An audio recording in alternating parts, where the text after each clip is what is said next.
This is Bryce with my column entitled, Some Monotonous Work, Just What the Doctor Ordered. The original purpose of our company was to develop and market a methodology to walk people step by step through the design and development of information systems, from soup to nuts. We implemented this as a series of manuals and forms for people to reference during the process. Actually, there were 3 manuals in the set, which were housed in 22-ring binders. A manual to explain the methodology, another to show examples, and a third with training materials and an installation guide. This was done at a time before there were quick copy shops. Based on our artwork, a printer would produce copies of the manuals and forms on an offset press, which was returned to us for collating and punching and inserting into the binders. This was certainly not a glamorous job, but it had to be done regardless.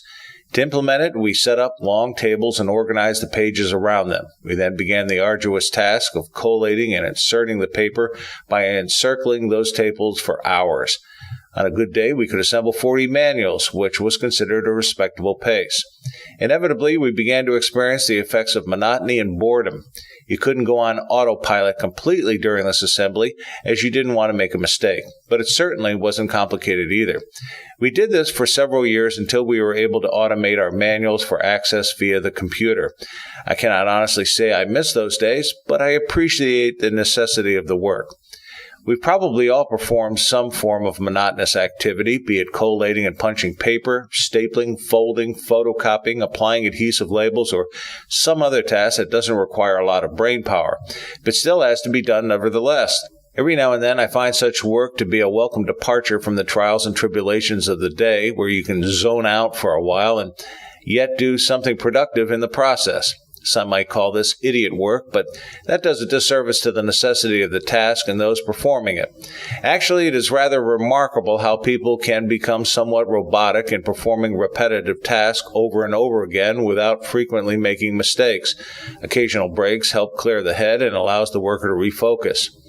Some professionals consider it beneath their dignity to perform such work. Actually, it can be rather therapeutic. Not only is it a good distraction to clear the mind, it should also be a reminder of the dignity of work in general.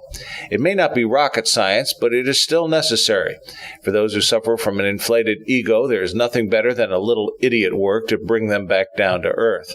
Monotonous work may not be glamorous and seem somewhat boring, but we must be mindful of the fact that just about every business or nonprofit has some form of repetitive task to be performed.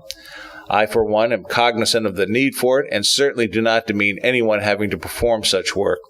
My company would certainly not be here today without it. Whenever someone asks for help in this regard, I am glad to assist if time permits. As I said, I see it as a great stress reliever and do some of my best thinking under such conditions. It's just what the doctor ordered. By the way, for those asking, well, why did you use 22-ring binders? Actually, this was done by design. Most binders only have 2 or 3 rings, which means it would be easy to insert additional pages into them. We didn't want that. In fact, we wanted to make it as difficult as possible to insert more pages, hence the 22-ring binders. You see, there is a method to our madness. Friends, keep the faith.